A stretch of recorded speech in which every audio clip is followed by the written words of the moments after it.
back to our class. Today we will discuss about a very important topic which is related to motion, जिसके बिना motion बिल्कुल भी imaginable नहीं है, and that is speed. जब भी हम एक सिटी से दूसरी सिटी में जाते हैं तो हम जनरली क्या कहते हैं कि हम इतनी देर में पहुंच जाएंगे अगर हम इतनी स्पीड से चलेंगे। तो स्पीड यानी कि क्या है, आपके दो सिटीज यानी दो पॉइंट को कनेक्ट करने वाली एक टर्म है। और ये किससे रिलेटेड है? ये रिलेटेड है डिस्टेंस से और टाइम। व्हेन वी से कि हमारी स्पीड ज्यादा है, हम क्या कहेंगे? टाइम कम लग रहा है। अगर हम कहेंगे हमारी स्पीड कम है तो हम क्या कहेंगे? टाइम ज्यादा लग रहा है। इसी तरह से अगर हम तेज स्पीड से चलेंगे तो क्या होगा? हम दूर तक पहुंच सकते हैं, यानी हम ज्यादा डिस्टेंस कवर सकते हैं। यानी स्पीड, डिस्टेंस और टाइम ये तीनों क्या है? रिलेटेड है। और यहीं से आपके स्पीड की डेफिनेशन आती है। Speed is the rate of change of distance. अब ये वर्ड है यहाँ पे रेट। जब भी फिजिक्स के अंदर हम इस रेट टर्म की बात करेंगे, यानी कि डिनोमिनेटर में हमेशा क्या आएगा? टाइम आएगा। अब यहां क्या कह रहा है? Rate of change of distance. तो रेट में तो डिनोमिनेटर में आ गया टाइम, पर न्यूमरेटर में क्या आएगी चीज? न्यूमरेटर में यहाँ पे रॉड को क्या दिख रहा है? आपको दिख रहा है डिस्टेंस, यानी कि ऊपर आएगा डिस्टेंस। और ये ही क्या बन जाता है? इसका formula speed is equals to distance upon time. अब जब भी हम लिखें केवल rate of change of distance, आगे कई जगह आपको ऐसा भी लिखा हो सकता है विथ रेस्पेक्ट टू टाइम। उसका मतलब यही है कि डिस्टेंस कैसे चेंज हो रही है? टाइम के साथ चेंज हो रही है। और उसी का मेजरमेंट क्या कहलाता है हमारे पास में? स्पीड। अब जब भी हम किसी क्वांटिटी की बात करते हैं तो हमेशा एक चीज और लिखी जाती है उनके साथ में, जो क्या है? उनकी यूनिट है। यानी बिना यूनिट के इस क्वांटिटी को रिप्रेजेंट करने का कोई मतलब नहीं है। तो आपकी स्पीड की यूनिट क्या होती है? अब आप बच्चों SI यूनिट की बात करते हैं हम। SI यूनिट क्या है? ये एक स्टैंडर्ड बना रखे हैं। जैसे आपको कह दूं कि डिस्टेंस मेजर करे, आप कोई मीटर में करेगा, कोई किलोमीटर में करेगा, कोई सेंटीमीटर में करेगा, कोई मिलीमीटर में करेगा, तो हम स्टैंडर्ड कंपेयर कैसे करेंगे? इसलिए स्टैंडर्ड बनाए गए हैं, उनको बोलते हैं SI यूनिट सिस्टम। अब इसके हिसाब से जो इनकी यूनिट होती है वो क्या होती है? Metre per second. अब कोई भी यूनिट लिखने के लिए क्या करने हैं? आप उसका फॉर्मूला लिखिए। स्पीड का फॉर्मूला क्या होता है? Distance upon time. डिस्टेंस की यूनिट क्या होती है? डिस्टेंस की SI यूनिट है मीटर, तो यहां हमने लिख दिया मीटर। और टाइम, टाइम जो SI यूनिट होती है वो हम सेकंड में मेजर करते हैं, तो अपॉन में क्या लिख दिया? सेकंड। तो इसको बोलेंगे मीटर पर सेकंड। तो ये आपकी क्या आ गई? SI unit metre per second. इसको ऐसे भी लिख सकते हैं M/S। ये M/S है ना, तो ये M/S भी लिखा जाता है। और जब नीचे की क्वांटिटीज ऊपर की तरफ शिफ्ट होती हैं तो उनकी पावर क्या हो जाती है? चेंज। तो मैं अगर इस S को ऊपर लेकर जाऊंगा तो क्या करूंगा? M as it is, S की पावर क्या कर देंगे हम लोग? -1। तो इसको ऐसे भी लिखा जाता है मीटर पर सेकंड। अब जब हम बात करते हैं एक सिटी से दूसरी सिटी में जाने में, तो जनरली हम लोग मीटर पर सेकंड की बात नहीं करते, क्योंकि मीटर और सेकंड काफी छोटी चीजें हैं। तो इसके अलावा हम इसको किससे रिप्रेजेंट करते हैं? किलोमीटर पर आवर से। यही तो कहते हैं आपके जो व्हीकल्स के अंदर जो डिवाइस लगा रहता है उसको बोलते हैं ऑडोमीटर। और वो जो है वो मेजर करता है आपकी स्पीड। अब ये बात तो आपके तब थी जब आप एक जगह से दूसरी जगह तक जा रहे थे और सेम स्पीड से जा रहे थे। अब मैं कहूं आपको A सिटी से B सिटी तक जाना है, लेकिन कुछ देर के लिए आप बहुत तेज स्पीड पे चले, इतनी डिस्टेंस, ये वाली डिस्टेंस आप अलग स्पीड से चले C पॉइंट तक, फिर ये वाली डिस्टेंस आप अलग स्पीड से चले, और फिर ये वाली डिस्टेंस आप अलग स्पीड से चले, तो आप कैसे कहेंगे कि कौन सी हमारी स्पीड थी? तो हम नहीं कह सकते ना, क्योंकि हमारे पास में तीन स्पीड होगी। मान लीजिए कि ये डिस्टेंस आपके 50 किलोमीटर थी, ये 100 किलोमीटर है, और ये कितनी है? 150 किलोमीटर है। ये स्पीड तो आप किससे चले थे? 50 किलोमीटर पर आवर से चले थे। आपने इस A से C तक जाने में आपको कितना टाइम लगा? आपको लगे 2 आवर्स। यहाँ लगा बहुत तेज स्पीड से गाड़ी चलाई, आपको 1 आवर लगा। और D से B तक जाने में आपको अगेन 3 आवर्स लगे। आपने स्पीड कम कर दी। तो अब बच्चों आप सबसे पहले बताइए कि हमारी जो स्पीड है वो A से C के बीच में कितनी होगी? स्पीड की कैलकुलेशन क्या होगी? A से C के बीच में डिस्टेंस, डिस्टेंस कितनी है? 50 किलोमीटर, तो ये आ गया 50/2 यानी कि 25। अब ध्यान दो, हमारी SI unit metre per second है, लेकिन हम दूसरी यूनिट्स का भी यूज कर सकते हैं which is kilometre per hour. तो किलोमीटर 50 किस में था, किलोमीटर में, तो ये यूनिट क्या आएगी, किलोमीटर, और 2 किस में था, आवर में, तो ये यूनिट कितनी आएगी, 25 किलोमीटर पर आवर। अब C से D तक गए हम, तब हमारी कितनी आएगी speed, distance upon time. Distance कितना है 100, टाइम लगा 1 आवर यानी कि 100 किलोमीटर पर आवर। बहुत तेज स्पीड है, हाईवेज के ऊपर जब कार्स दौड़ती हैं तो इसके ऊपर पहुंच जाती है। इसी तरह से डी से बी के बीच में आपकी डिस्टेंस कितनी हो जाएगी, इट इज 150/3 यानी 50 किलोमीटर पर आवर। तो अलग अलग एरियाज में आपकी स्पीड क्या थी, अलग अलग, ये स्पीड थी। अब कहा जाए आप एवरेज स्पीड बताओ मेरे को, तो एवरेज मार्क्स क्या करते हैं हम लोग, अगर आपसे मार्क्स पूछा जाए what is your average marks, तो आप उस सब्जेक्ट के पहले के जितने भी नंबर्स आए उनको क्या करेंगे, जोड़कर बताएंगे कि आपको कितने नंबर मिले। इसी तरह से जब एवरेज स्पीड पूछा जाता है तो हम क्या करेंगे, total distance upon time, upon total time. ठीक है, तो एवरेज स्पीड निकालने के लिए क्या चाहिए आपको, एक से ज्यादा क्वांटिटी चाहिए। मैं कहूं A से C के बीच में आप एवरेज स्पीड निकालो, तो क्या इस केस में बता सकते हैं, नहीं, क्योंकि एक ही स्पीड थी और वही स्पीड क्या हो जाएगी, आपकी एवरेज स्पीड हो जाएगी। लेकिन A से B तक जाने में हमने कई बार स्पीड बढ़ाई, स्पीड कम करी, फिर वापस बढ़ाई, फिर कम करी, तो ऐसी जगहों पर हम यूज करते हैं एवरेज का कॉन्सेप्ट। तो एवरेज स्पीड का फॉर्मूला क्या है, total distance upon total time, और स्पीड का फॉर्मूला क्या था, डिस्टेंस अपॉन टाइम। अब आप निकालोगे तो एवरेज स्पीड में टोटल डिस्टेंस निकालो, कितनी हुई, A से C तक 50 प्लस C से D तक 100 प्लस D से B तक 150 अपॉन टाइम। A से C जाने में लगा 2 आवर्स, C से D जाने में 1 आवर, D से B जाने में 3 आवर्स, तो ये कितना हो गया, it is 300 upon 3 plus 2 plus 1 6, तो आपके आंसर कितना आ गया, 50 किलोमीटर पर आवर। ठीक है, तो हमारी एवरेज स्पीड क्या आई, A से B तक जाने में, A से B तक जाने में टोटल डिस्टेंस ऐड किया हमने, 50 plus 100 150 plus 150 300 upon 2 plus 1 plus 3 6 यानी 50 किलोमीटर पर आवर। तो स्पीड जो है आपको बताएगी एक रिलेशन बिटवीन डिस्टेंस और टाइम। अब स्पीड ज्यादा होगी तो हमें क्या लगेगा, सेम डिस्टेंस कवर करनी है, स्पीड ज्यादा है तो टाइम क्या लगेगा, कम, लेकिन स्पीड कम होगी तो टाइम क्या लग रहा है आपके, ज्यादा। अब हम बात करते हैं, जब हमने डिस्टेंस की बात की थी तो वहां पर हमने एक और टर्म बंद की थी विच इज डिस्प्लेसमेंट। तो इसी तरह से जब हम स्पीड की बात करते हैं तो वहां पर एक टर्म और होती है हमारे पास में which is known as velocity. अब डिफरेंस क्या है स्पीड और वेलोसिटी में, तो rate of change of distance, अगर आपके पास में स्पीड था तो रेट ऑफ चेंज ऑफ क्या हो जाएगा, डिस्प्लेसमेंट आपको देगा वेलोसिटी। अब बात आइए आप मेरे पास में, वेलोसिटी स्केलर क्वांटिटी होगी या वेक्टर क्वांटिटी होगी। देखो डिस्टेंस में जब हमने डायरेक्शन असाइन कर दी थी तो वो डायरेक्शन के साथ में क्या बन गया था, वो बन जाता है डिस्प्लेसमेंट। उसी तरह से जब आप स्पीड को क्या करोगे, डायरेक्शन असाइन कर देंगे तो वो क्या बन जाता है हमारे पास में, दैट बिकम्स वेलोसिटी। ठीक है, तो यानी कि डिस्प्लेसमेंट क्या है, वेक्टर क्वांटिटी है, डायरेक्शन के साथ में जुड़ी हुई है, तो वेलोसिटी भी इसीलिए क्या बन जाएगी हमारे पास में, दैट इज वेक्टर क्वांटिटी। अब इसका फॉर्मूला क्या होगा, वेलोसिटी का फॉर्मूला बन जाएगा, देखो अगेन वर्ड यहाँ पर क्या आ रहा है, रेट आ रहा है, और जब भी हम रेट की बात करते हैं तो डिनोमिनेटर में क्या आ जाता है, टाइम। अब यहाँ किसका रेट लिखा है, rate of change of displacement, यानी फॉर्मूला क्या बन गया हमारे पास में, displacement upon time, it gives velocity.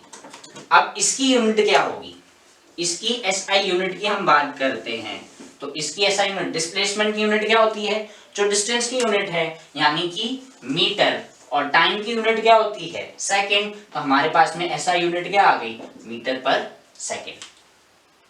अब आप इससे एक एग्जांपल से समझते हैं। मान लीजिए आप ए पॉइंट से बी पॉइंट पर जा रहे हैं, ये कैसा मूवमेंट है, स्ट्रेट लाइन मूवमेंट है। और जब भी हम केवल एक ही स्ट्रेट लाइन के अंदर मूव करते हैं, कोई टर्न नहीं लिया, कुछ भी नहीं लिया, तो डिस्टेंस और डिस्प्लेसमेंट क्या हो जाते हैं हमारे बराबर।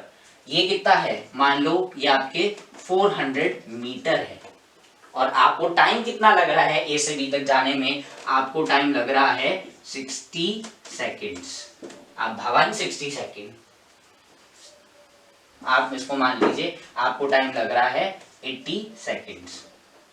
अब आप वेलोसिटी निकालिए। देखो वेलोसिटी निकालने के लिए क्या करना है, डिस्प्लेसमेंट। और डिस्प्लेसमेंट क्या होता है, हमारा फाइनल पोजीशन और इनिशियल पोजीशन के बीच में शॉर्टेस्ट डिस्टेंस। तो इस केस में शॉर्टेस्ट डिस्टेंस क्या होगी, यही है। तो आपकी वेलोसिटी क्या आ जाएगी इस केस में, velocity is equals to shortest distance 400 divided by कितना आ गया 800।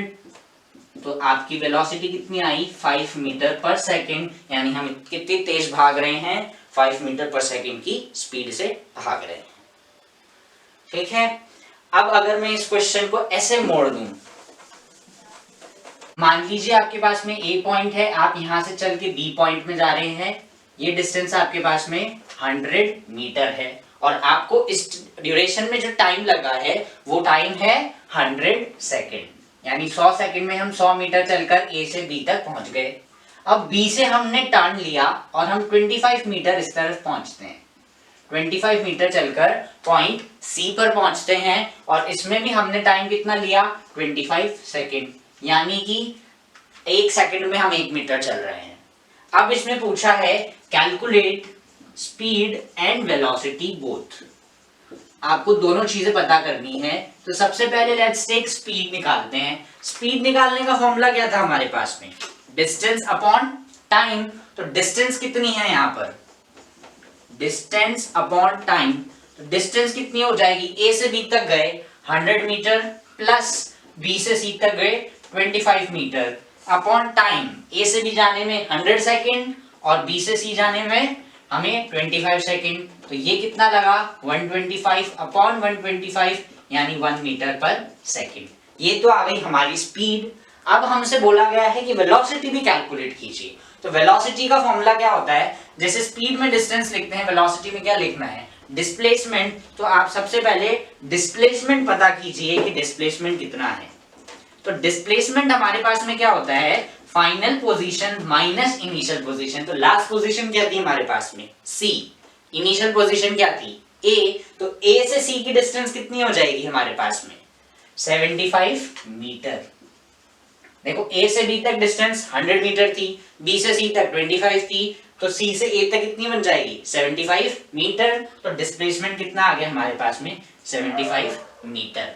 अब वेलोसिटी निकालने के लिए फॉर्मूला हमारे पास में ऑलरेडी है, which is displacement upon time. Displacement आ गया 75 मीटर। टाइम कितना होगा, ध्यान देना, टाइम कभी भी मैं ऐसे माइनस नहीं करेंगे कि उस टाइम में से इस टाइम को निकाल के कर दे। जब भी नीचे टाइम लिखा जाएगा वो हमेशा सारे टाइम का क्या होगा, एडिशन ही होगा। तो आपको टोटल टाइम कितना लगा 100 प्लस 25, यानी कि ये कितना हो गया 125।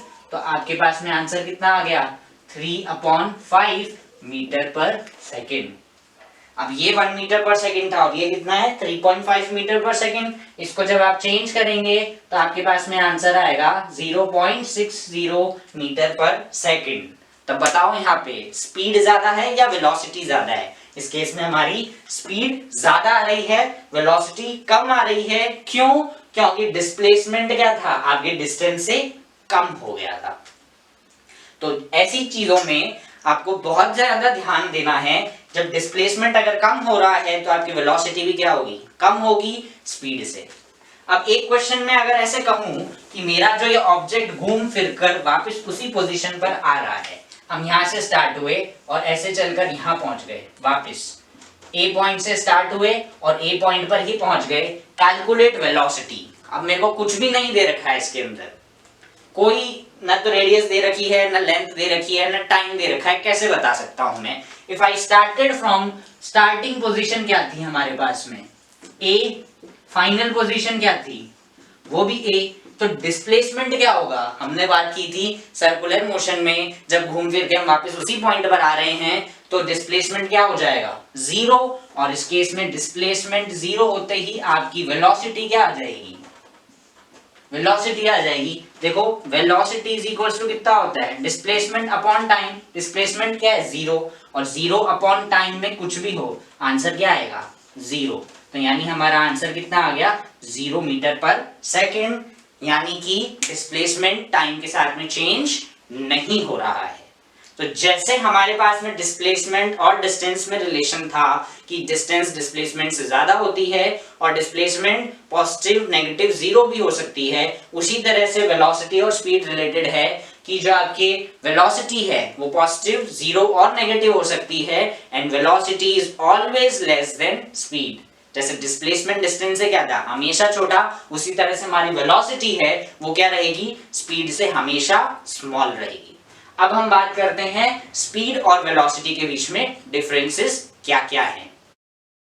तो फर्स्ट है हमारे पास में स्पीड का, कि स्पीड की डेफिनेशन क्या होती है, rate of change of distance, और वेलोसिटी में क्या होती है, rate of change of displacement. इसका फॉर्मूला क्या हो जाएगा स्पीड का, डिस्टेंस अपॉन टाइम, और जैसे डिस्टेंस को हम रिप्लेस करते हैं डिस्प्लेसमेंट से हमें क्या मिल जाता है, वेलोसिटी। तो वेलोसिटी का फॉर्मूला क्या होता है, डिस्प्लेसमेंट अपॉन टाइम। अब डिस्टेंस कैसी क्वांटिटी है, डिस्टेंस स्केलर क्वांटिटी है और टाइम हमेशा स्केलर होता है, तो हमें स्पीड कैसी मिलेगी, speed is also scalar quantity. और जब हम आप स्पीड में क्या कहते हैं, डायरेक्शन ऐड कर देते हैं तो वो क्या बन जाती है, वेलोसिटी। इसीलिए डायरेक्शन के साथ में जो क्वांटिटीज होती हैं उनको क्या बोलते हैं, वेक्टर क्वांटिटीज। तो डिस्प्ले हमारी वेलोसिटी क्या है, वेक्टर क्वांटिटी है, क्योंकि डिस्प्लेसमेंट भी क्या है, वेक्टर क्वांटिटी।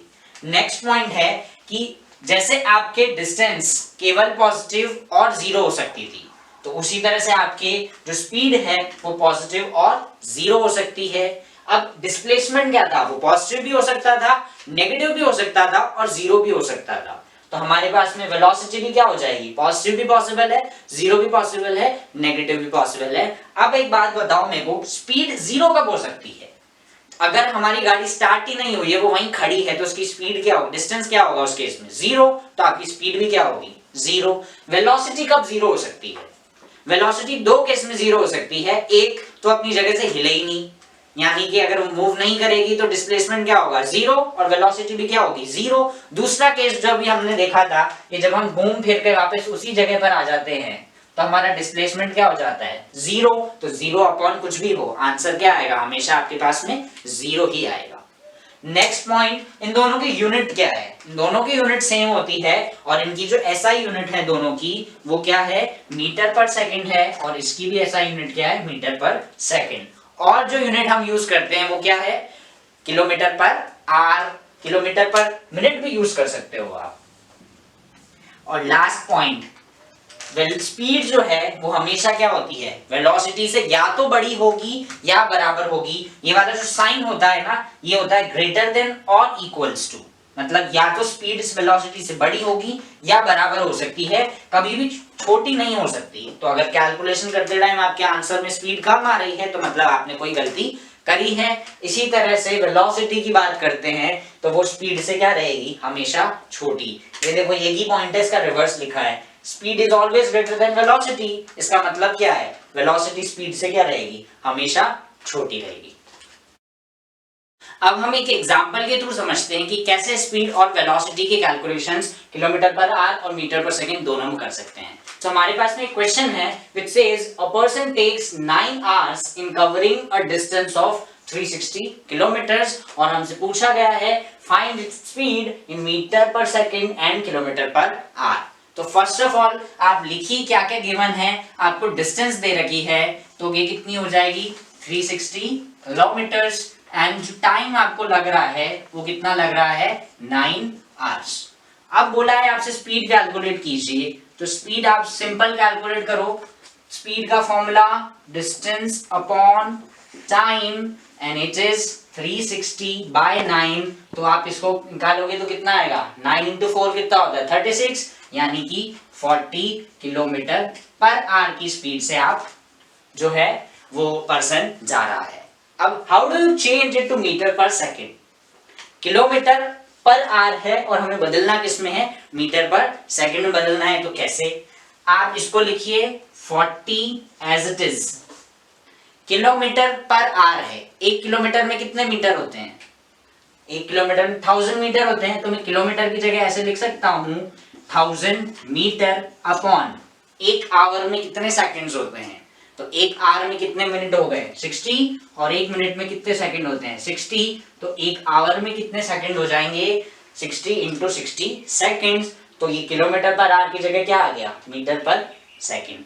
आगे वाली क्वांटिटी को एज इट इज रखना है हमें इनिशियली, केवल किलोमीटर पर आवर की जगह आप किलोमीटर की जगह मीटर सब्स्टिट्यूट कर दो और आवर की जगह सेकंड। तो 1 किलोमीटर में 1000 मीटर होते हैं, तो हमने 1000 मीटर लिख दिया, और आवर में कितने 60 इंटू 60 सेकेंड्स होते हैं, तो ये हमने लिख दिया। अब इसको सॉल्व करो कि 2 जीरो से ये 2 जीरो कैंसिल, ऊपर क्या है आपके पास में 400 और नीचे कितना है आपके पास में 36।